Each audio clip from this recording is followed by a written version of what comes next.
left right out. Doing like a bedside thing again. There's some issues going on with where I was filming. But anyway, it's a better camera anyway. Let's get into the day's action here. So it's March 3rd, and some of the stuff that I've said has happened. If we look at the current, I'm going to pull up the map real quick. I know that southern front from Crimea, the Russians have connected it with the eastern front from Donbass, or the Donbass area, and that has connected down there.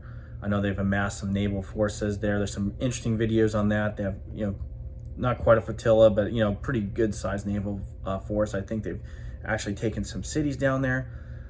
If you look at the northern region, the encirclement of Kiev is happening. You have that northeastern front that's looks like it's gonna hit the that eastern flank of Kiev.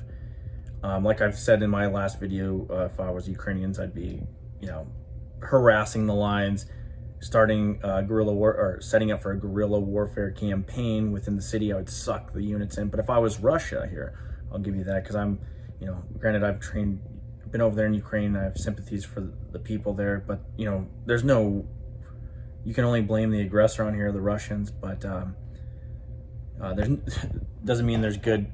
It's a black and white, good versus evil issue here. All right. So, but if I were the Russians, I mean, this is what I'm looking at strategically to understand them. There is, if you follow, there's a series of reservoirs in a river that goes down and goes kind of southeast and then cuts back a little bit north of Crimea. And that looks like a geographical area that you would stop and be able to parse up the country. And it's it's a actual geographical area that you can define a border with, right? So to me, I look at that as the new, to the right of that, Russia now. There's some sort of controlled state, and to the west, Ukraine at the end of this. Now here's the thing, one of the reasons why I'm bringing that up is because to me, I don't see the Ukrainians actually lasting. They don't have air support, doesn't seem like. And despite what the media has told you, they say that, oh, well, they've slowed down, oh, well, this and that. Well, look at Ukraine geographically. It's a large country, right? And if you even know what it is on a map, most Americans don't. They're just, blindly being led towards one side. But anyway, so let's, I want you to keep this in your brain, housing group. So you look at that, it's a large country. Two, it's relatively flat. But let's compare this operation to our operation in the invasion of Iraq, right? Because similarities a little bit. That's what we can kind of, we are the preeminent military force in the world. Russia's first world. They have a well-organized, equipped military, well-trained. So this is the closest thing I could really come with in recent history. We also went up against a somewhat first world force. They had, a number of tanks and a trained professional military. Sorry if I'm going to touch that. No. All right. A trained professional military in Iraq. It still, and I just want to keep this relative in the way Ukraine is as well, only maybe even more so, because we funded a lot of their military equipment and had various other operations in there trying to solidify that regime, or just the government in general and their military forces. Excuse me. So if we look at that, so I'm looking at 2003, March 19th, that was the initial phase began. Of course, we did an air campaign before, soften the we saw it soften or whatever. They set the conditions, that was our thing, go hit these targets with air power, overwhelming air force, where they call it shock and awe. And then went in the next day, actually March 20th, the ground campaign started. And they say it lasted over a month, but let's just, a month to take Iraq. So even that comparison to what's going on in Ukraine, you can see that, we're only less than a week into this thing, almost approaching a week. And so the Russians aren't doing too bad if you look at it from just purely military mission accomplishment sense, all right? Which a lot of people don't realize what I think their mission actually is. But anyway, so let's go to taking a capital city, right? So in order to get to Baghdad, I think they took Baghdad. Let me look here. Yeah, they city it. So April 9th. So you look at that, it was a few weeks, to take the capital city. It's actually there was actually it says here a 6-day long battle. I can't quite remember. It's a long time. I was actually, no, that's wrong. Sorry. I think there's a little bit of it was a couple of weeks. I know that. All right. I think there's a misprint here where I'm getting this information, but I at that time I was trying to get in the service, so that's a long time ago for me to remember the exact dates. But I remember, it wasn't exactly an easy operation, and it's not I'm not trying to degrade our own service, because that was an awesome operation, really. If you watch some documentaries on it, or like something on HBO like Generation Kill, you see how fast we were moving to get there. It was a race, if you remember it. I kind of remember some of this. It was like a race, but then your logistics has to catch up, and it was well planned too. So even with us, it was a tough operation. Now, we'll give us a little bit of credit because we're projecting power away from our own borders, and the Russians here are literally just crossing a line, right?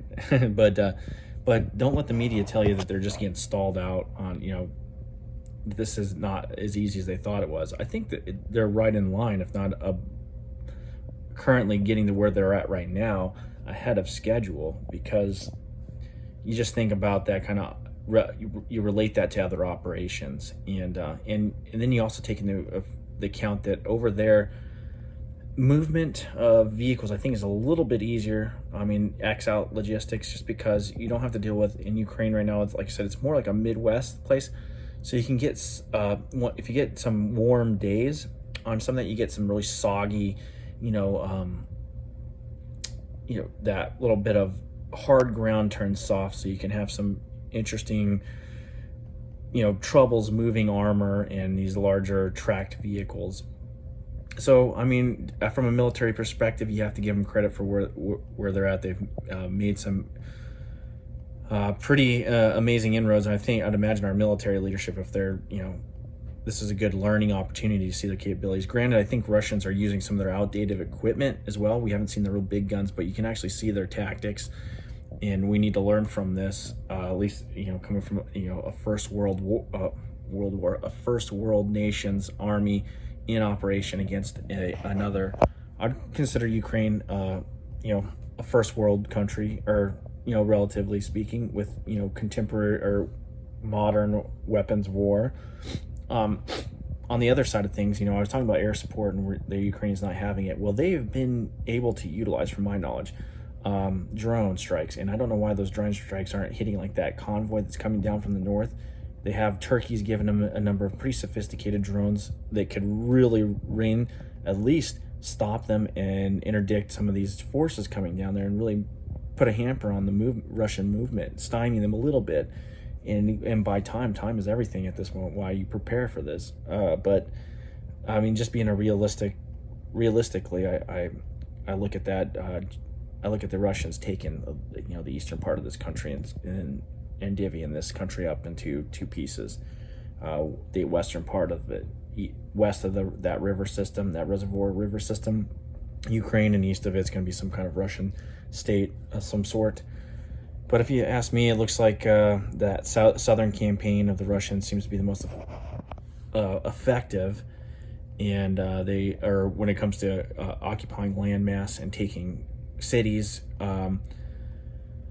Just beware of the propaganda. Again, I'm not saying the Russians are good, but I don't think they're out there slaughtering as many people as we think they are. I think they legitimately want to, if they can, hold some of this infrastructure. But if I were the Russians, here, I'll give them a little bit of advice. If I were them when we're coming up like a place like Kiev, I would give the opportunity, if they really want to make a good faith, or it's a good faith, or attacking a nation, but you allow and maybe even provide the resources for them to evacuate women and children and the elderly, and provide them safe passage out towards the western part of the country. it, you know, if you're, especially in Kiev where there's going to be this major battle, it's going to happen one way or the other.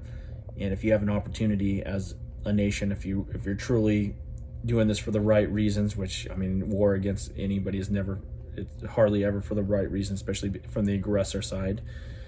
But if you're going to do it and you want to make some good faith effort to, hey, get the women and children, get the elderly out beforehand, and give the Ukrainians the opportunity to do so and make it public.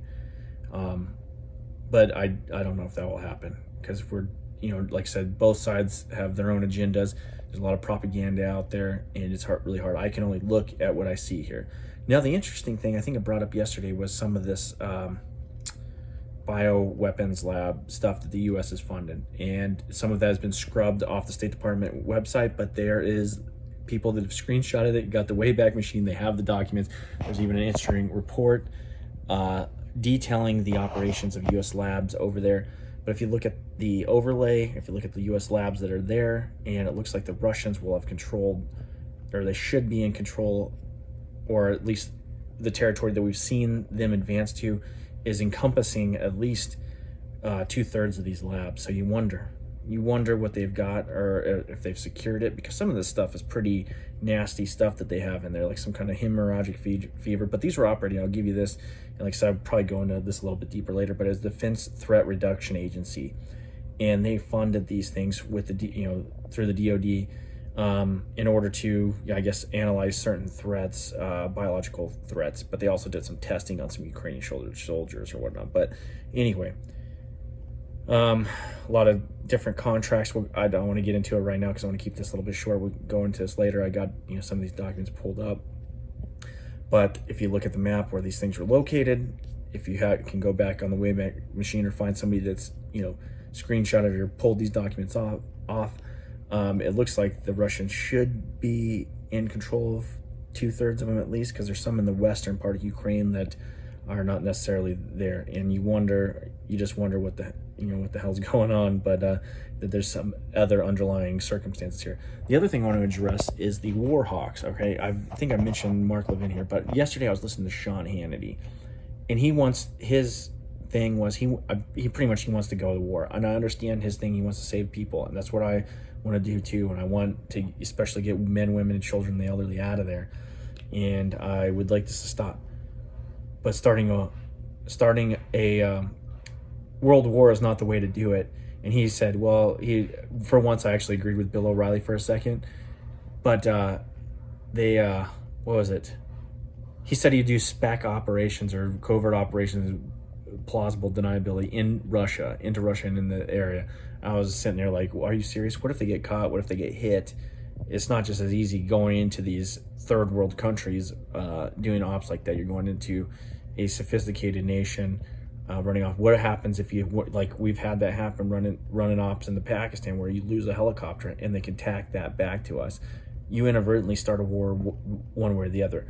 People are calling for the no-fly zones. You're talking about direct combat with Russian aircraft, which are sophisticated. Are you willing to take those losses? I know we have F-35s and some 22 still out there, and F-18s or whatnot, but that you're talking about air-to-air combat, air-to-ground combat, but Sean Hannity's off his rocker on this one. I understand it comes from heart, but he's acting like, well, you have to think kind of pragmatically about this. Unfortunately, I wish we could save these people. Why Zelensky's not evacuating everybody out of that town, I don't know. He should be. He should appeal, especially in these discussions. Hey, even if we can't stop this, let's just come to an agreement that we can have the ability to evacuate men, women, children, and elderly. I would imagine we can all come to an agreement on that. I think the international community can push Russia on that one, just that for, if anything.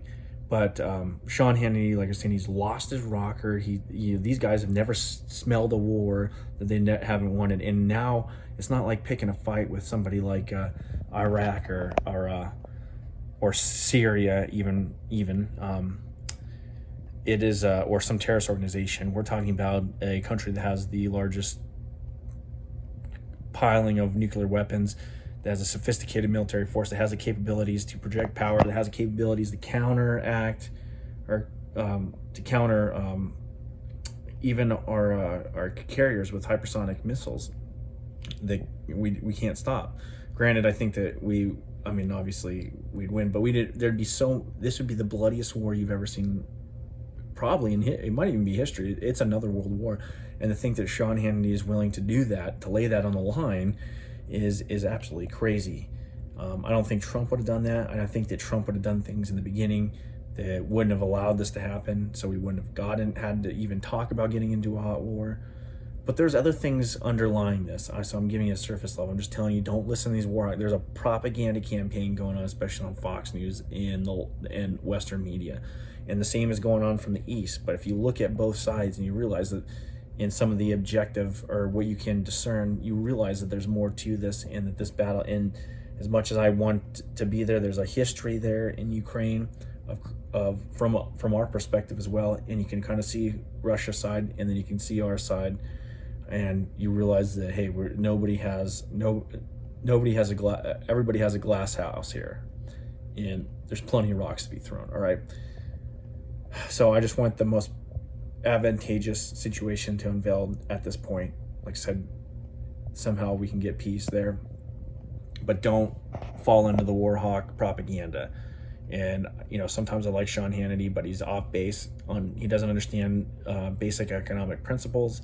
Besides, maybe I might agree with him on some, but his overall, or just general policy, but his overall understanding of why things happen, he's completely off his rocker. And when it comes to war, he's completely off his rocker as well. And I say this because I